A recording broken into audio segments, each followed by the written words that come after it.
Saya takut diburu. Ya, ya. Karena dari takut itu ditanyakan sama pas ditanyakan sama Kiai. Ah. Ada apa? Ah. Apa ben katanya?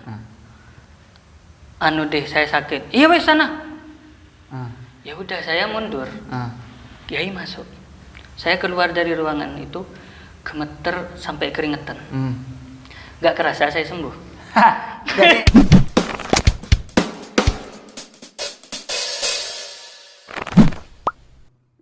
Assalamualaikum warahmatullahi wabarakatuh. Waalaikumsalam warahmatullahi.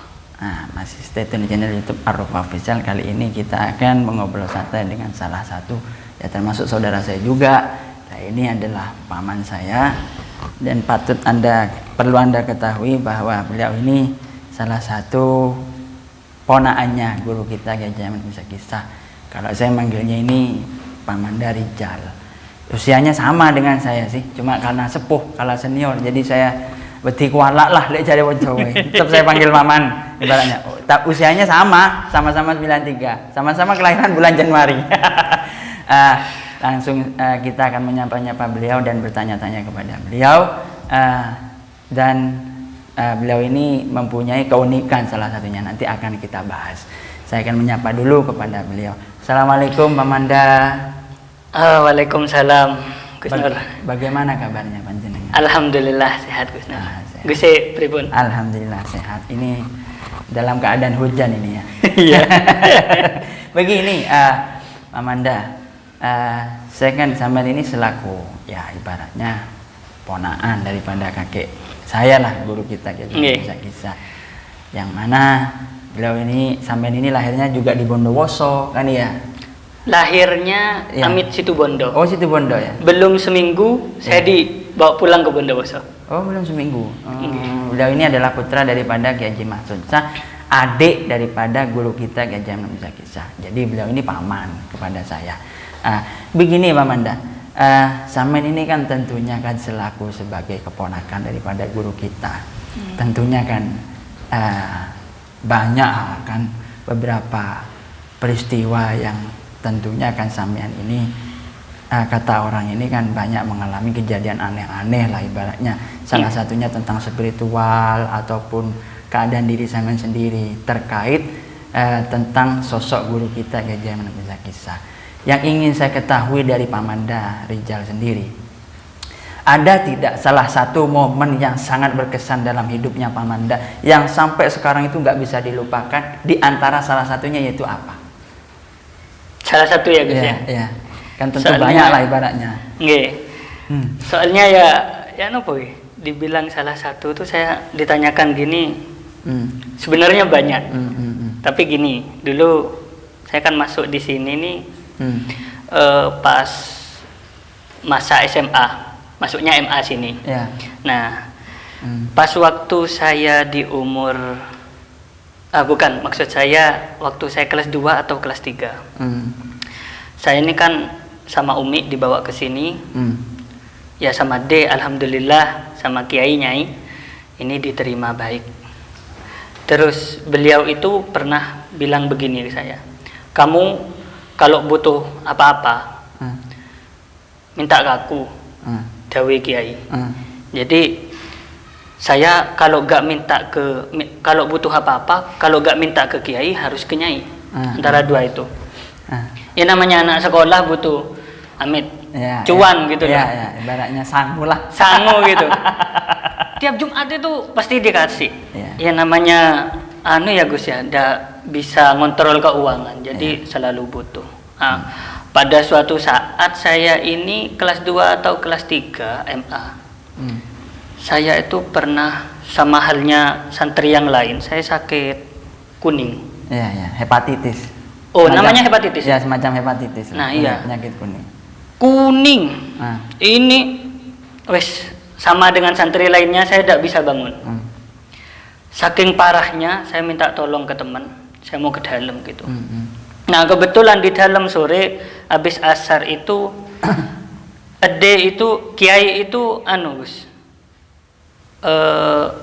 Kerauhan tamu banyak. Kan ada ruangan 2 itu, ruang di luar sama ruang di dalam. Yang katanya ruang tamu yang di dalam itu sebutan anak hadam kan ruang kontekan.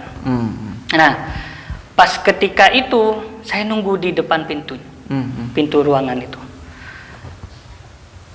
Tamu selesai, imam menakib yang ada di dalam ruangan kontekan itu juga keluar. Kan ada teh yang disuguhkan untuk imam menakib dari, insya Allah dari Jawa Barat itu. Nah, kiai itu masuk, Gus. Kelihatan udah capek itu kelihatan, tapi saya nyawa kayaknya tinggal 1-2, Gus. Jadi mau tidak mau saya harus memberanikan matur lah ibaratnya. Iya, matur mau minta uang, mau berobat. Nah, pas waktu saya masuk itu tidak sengaja salah satu cangkir kena tendang. Dan itu gelundung sampai ke depan kakinya Kiai. Gitu, saya sambil gemeter jalan. Karena ketendang, Kiai ini lihat saya pas tidak enak. Amit-amit loh, bukan apa ya. Kiai itu pas marah. Hei Jal, kalau jalan lihat. Terus? Saking takutnya, saya tidak bisa ngomong. Kan waktu itu Amit Kiai kan masih seger. Iya. Saya takut dipukul. Iya. Karena dari takut itu ditanyakan pas ditanyakan sama Kiai. Ada apa? Apa baan katanya? Anu deh, saya sakit. Iya wes sana. Ya udah, saya mundur. Kiai masuk.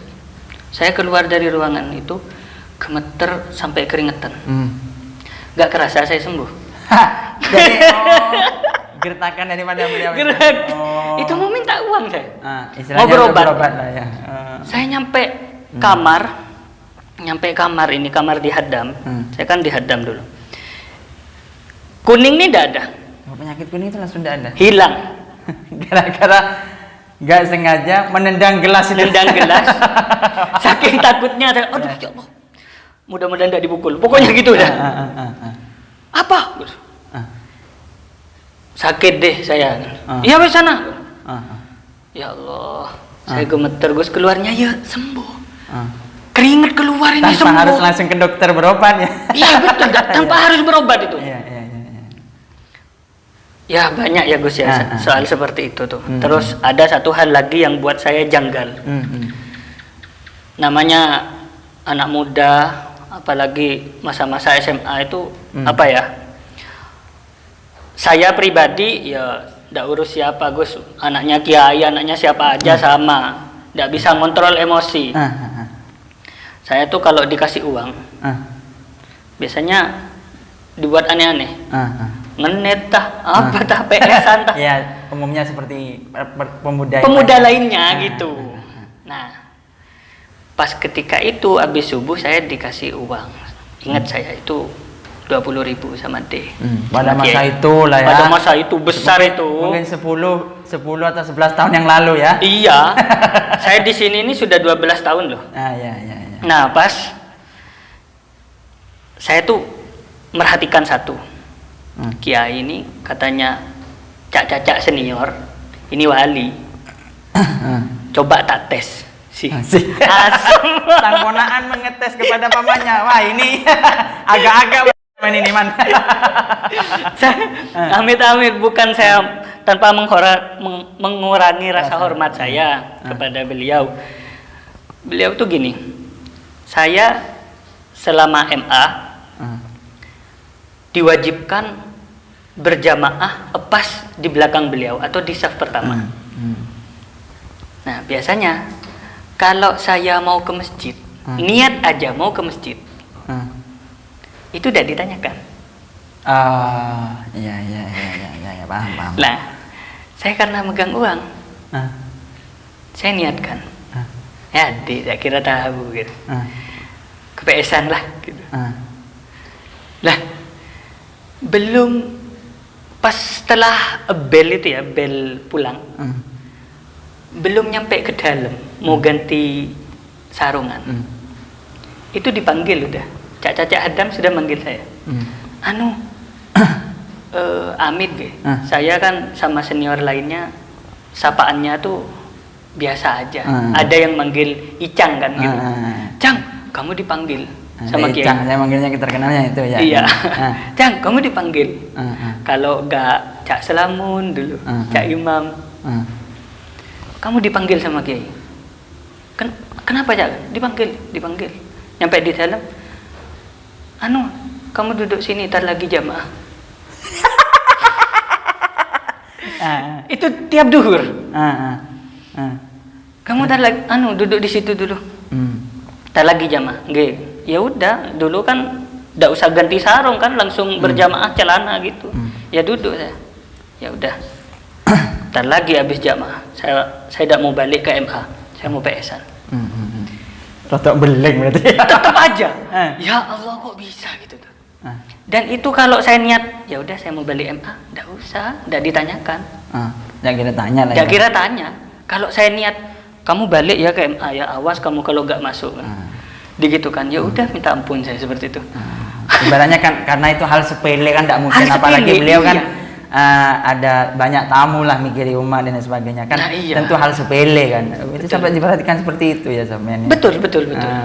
Sampai pokoknya dulu itu 3 orang. Saya, Cak Mahfud, sini Rumah Timur. Iya. Cak Mahfud sama Dek Husni. Oh iya. Pokok 3 orang itu. Tapi amit-amit. Yang paling sering ini saya yang dipanggil udah. Kamu Jal, ayo di masjid wudhu udah kan? Enggak kan?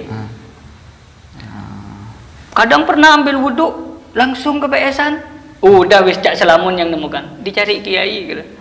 Ya udah, angkat tangan kembali lagi ke masjid. Gitu guys. Oh itu jadi apa ya? Mulai dari itu saya yakin. Saya nih apa ya istilahnya, beliau ini selain ya orang tua ya Gus ya. Orang tua juga guru ke saya. Guru itu bukan sekedar guru apa ya, guru biasa, tapi guru rohani kami juga di sini. Spiritual lah ibaratnya. Dan juga bagaimana sosok bagaimana Anda ini melihat sosok guru kita itu, Dek? Menurut pendapat sampean sendiri, sosok guru kita itu bagi Anda itu bagaimana? Guru kita, kajian masa kita semua itu. Beliau itu Gus, ya nopo horikuladan. Jadi kalau ya meskipun amit-amit saya nih sama beliau ini gimana ya, saya kan ponakan gitu guys. Beliau itu kalau ke saya pengganti dari abah ya, pengganti dari abah. Bagi saya yang paling absolut di hati saya, beliau ini pahlawan. Pahlawan yang masih hidup untuk hati saya, untuk jiwa saya. Ini tidak bisa diganti. Guys. Kenapa kok begitu? Saya itu yamid gitu ya, bukan sok-sokan gitu loh. Jadi dulu masih ada almarhum Abah Mahsun. Abah Mahsun itu kan suka cerita wali, pahlawan. Hampir sama lah ibaratnya, 11-12 kan. 11-12 ya. Cuma bedanya kan beliau ada di Bondowoso, guru kita ada di Jember. Bedanya cuma tempat lah ibaratnya. Beliau itu Abah Mahsun dulu kalau sudah bahas para wali ini buat saya tuh wah gitu. Saya seumur hidup Gus belum pernah ngerasakan namanya gak betah mondok, itu gak tahu saya. Jadi dari Abah Mahsun ceritanya, oh ada dulu pahlawan namanya Ki Hamid Pasuruan. Ada dulu Sunan Wali Songo. Ada dulu sahabatnya Abah Ki Ahmad Siddiq. Saya nggak ngerti mana Ki Ahmad Siddiq yang mana gitu ya Gus ya. Tapi ada jamaah yang punya fotonya.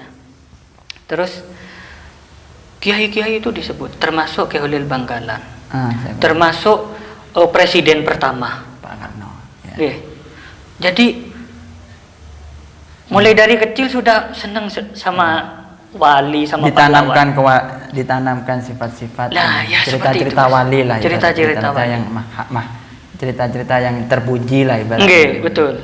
Nah terus Abah itu sebelum meninggal, beliau itu pernah waktu di dalam, saya ikut sekeluarga pakai pickup, umi saya semuanya ikut, terus saudara-saudara saya, Mbak El, Mbak Rom, Mbak Ida, Mbak Riz, Cak Robi, saya ikut ke sini. Itu seminggu sebelum Basun wafatnya. Iya. Berangkat dari Bondowoso. Abah itu kemikil, Gus. Greges lah. Greges. Itu ditaruh apa ya namanya? Di kasur, Abah pakai selimut ihram. Terus di pinggirnya itu dikasih botol air panas. Kemikil gini. Lu kado, tunggu dulu gitu Abah. Saya tidak paham. Waktu itu jam 7 pagi, saya mau, kan seharusnya berangkat SD, kan berangkat sekolah, Gus. Pas ketika itu ada umi pertama saya. Jadi umi kan 4, Gus. Almarhum Mak Ya, terus Mini, terus umi saya sendiri, Umi Hartati, terus Umi Sahria. Nah, yang pertama ini bilang gini, Icang kok udah berangkat sekolah? Lah, Rijal norongko. Ayo ke pintar ke Kakang. Maksudnya ke Kiai. Iya. Saya kenalnya dulu baik dari ibunda saya. Basun ini manggilnya Bang Zaki ini Kakang. Kang Zaki lah ibaratnya. Iya. Terus abis itu Gus berangkat. Ingat saya, Abah itu pakai jubah warnanya merah ati. Pas habis itu dalam perjalanan Abah bilang gini, Rijal, nanti lihat ya, adenya itu kerja apa nak? Kenapa Bang? Iya, nanti udah kita bahas. Maksudnya nanti aja gitu ya. Ya udah. Pas waktu itu kami sekeluarga datang, diem di ruang tamu barat, Gus. Nah, pas Abah bilang, Jal, adenya banyak tamunya, coba lihat dulu, ada nggak adenya? Ya Bah, saya lihat. Ternyata di dalam itu ya, Kiai itu, Gus, duduk di kursi, terus tamunya banyak berbaris-baris bawa air. Saya lihat, Ade lagi ngapain gitu. Pas yang saya lihat, Ade itu, Kiai itu, tamunya ngadep gini, bawa air, disebut tuk-tuk, ditutup, dapat uang. Oh, ini kerjaannya. Gitu saya. Terus akhirnya sudah selesai dari itu, pulang, ditanyakan, nyampe tamanan itu, Abah bilang, Jan, tahu dah kerjaannya dinya apa? Tahu Bah kan? Apa nak kan? Duduk-duduk, nyebul air, dapat uang. Oh ya, ikut dinya. Tahu kamu, dinya itu pahlawan. Ya. Paham. Itu. Ya. Jadi setelah Abah meninggal, ya, sampean dititipkan di sini lah. Saya dititipkan di sini. Iya. Ya sampean tahu dah ya. Saya kelas 5 di sini udah ya. Iya, wong selisih kan sampean apa ibaratnya bolos 1 tahun kan, Dek? Kan 2012 sampean lulusnya, saya 2011. Sampean telat 1 tahun. Telat 1 tahun. Iya kan, telat 1 tahun. Seharusnya sampean seangkatan saya. Iya. 2011. Terus karena sampean telat masuk, jadinya telat ngurus siapa lah ibaratnya saya perhatikan, akhirnya 2012 lah anunya lulusnya. Dan ini lagi, Le, kita akan bahas yang lain di antaranya. Iya.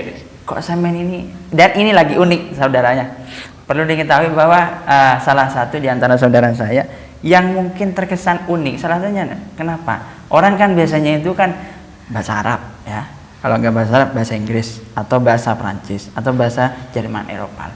Lah, beliau ini neng pesantren kok belajar bahasa Jepang. Itu yang saya nggak habis pikir itu loh. Saya ingin mau menanyakan langsung, Le, kok aneh sampean ini mempelajari bahasa Jepang, padahal Jepang itu yang menjajah Indonesia, begitu loh. Termasuk menjajah dari segi kartun, Naruto, One Piece, Dragon Ball, golongannya Doraemon dan sebagainya itu kan produksi Jepang, bahkan sak mobil-mobilnya barang sak sepeda motornya. Samin ini kok pas bisa belajar Jepang itu yang melandasi pertama kali itu gimana lagi Ya guys, Ya. gini guys. Kenapa kok bisa bahasa Jepang ya? Kok yang langsung dijatuhkan pilihan ke bahasa Jepang? Apa gak ada apa gak ada bahasa yang lain tadi? Ibaratnya begitu kan banyak nih. Nggak. Saya tuh dulu gini, waktu masuk sini, karena kan saya dihadam Gus, jadi saya tidak ikut-ikut yang lain. Nah, sering Santri Al-Qadiri menang juara pidato ini, pidato bahasa Arab, bahasa Inggris. Nah, Kiai itu maaf jadi Kiai itu istilahnya manas-manas sih.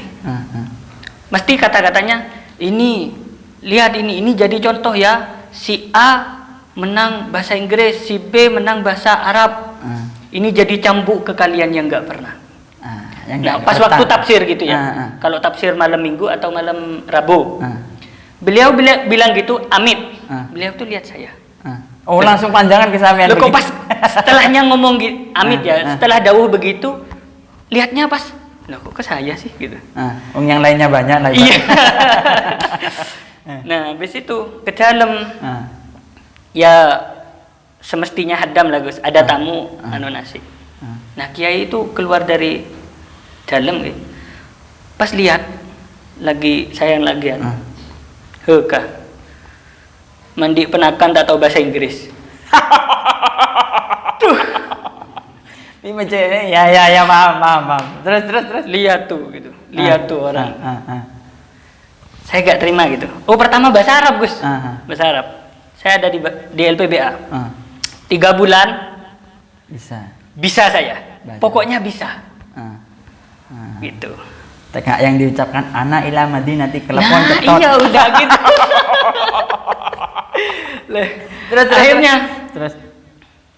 saya bisa. Saya kalau Kiai sudah nemoni tamu di depan dalam itu. Nah, saya di Serambi Utara Masjid. Sama anak LPBA. Saya pamer, ngomong tak keraskan sama saya. Oh, memang sengaja disengaja. Sengaja saya. Habis itu ada lomba lagi. Bisa Ben? Bisa kamu bahasa Arab? Enggak bisa. Iya, tapi tidak bisa bahasa Inggris. Tergiring dari itu. Jadi ke bahasa Inggris. Bisa, akhirnya saya ini mikir Gus, ngapain ya bahasa Inggris banyak yang pintar, bahasa Arab banyak yang pintar. Ada yang kurang ini. Saya pingin tahu bahasa Jepang. Melabuhkan hati ke Jepang lah ibaratnya. Iya. Saya belajar bahasa Jepang. Otodidak pertama otodidak. Selama kurang lebih 6 bulan Gus.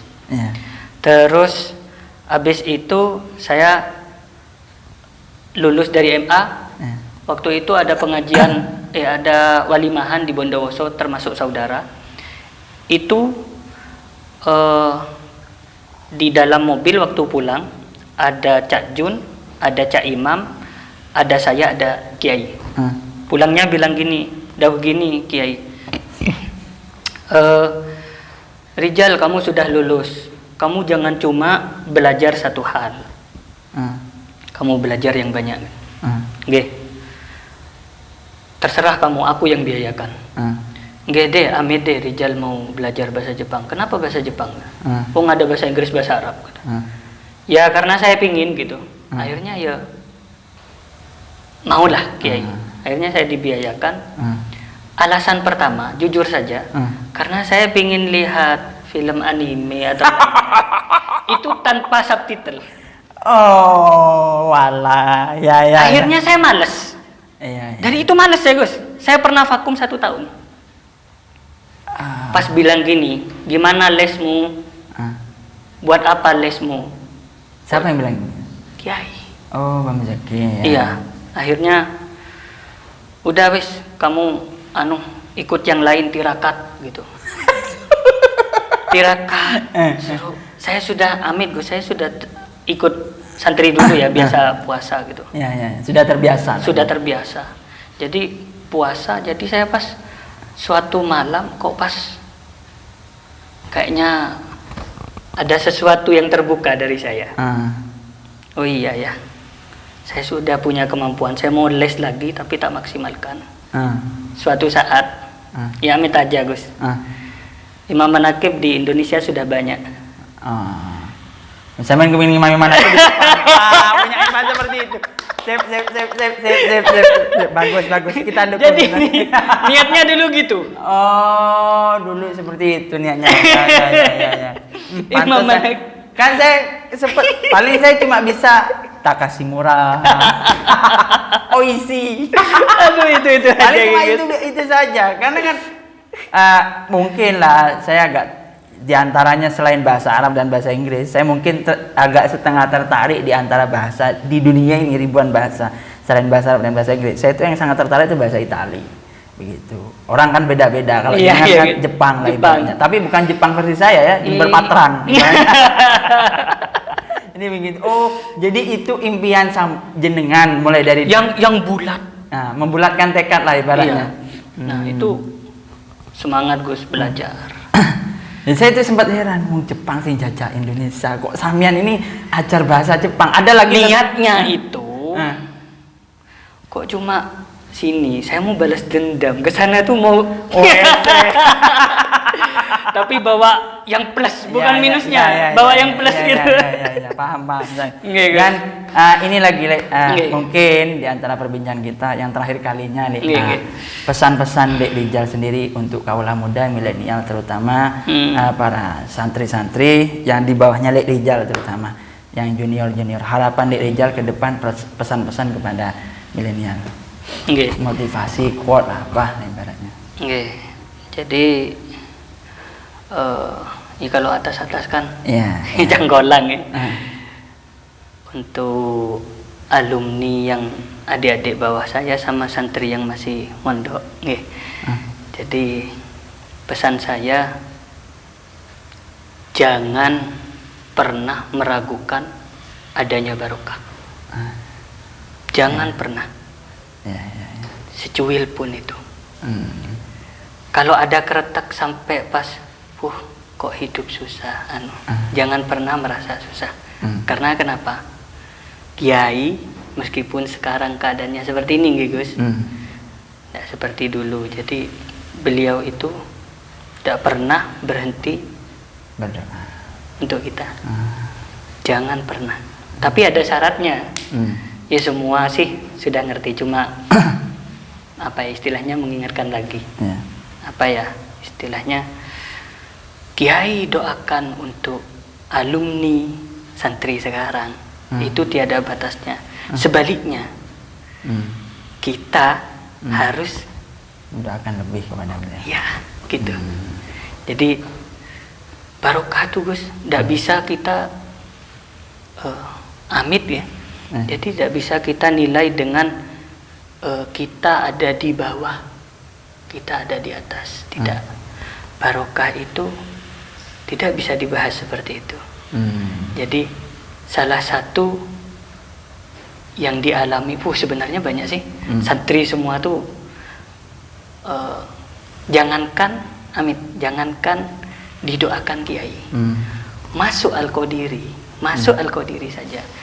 Saya yakin mereka itu siapapun mereka, apalagi santri, apalagi alumni, itu sudah berbalutkan dengan barokah. Hampir sama dengan ajarannya Syekh Abdul Qadir Jailani seperti itu. Karena kan salah satu pecinta Syekh Abdul Qadir Jailani. Ya, itu. Siapa yang masuk ke sini, dia masuk ke dalam lautan. Walaupun cuma 1 hari. Padahal cuma. Ya, tetap dianggap santriku lah. Walaupun cuma sehari 2 hari. Cuma 2 hari. Siapa ini pernah dawuh kiai gini, siapa masuk tanah Al-Qadiri, dia datang ke aku atau enggak, dia santriku. Itu sudah didoakan.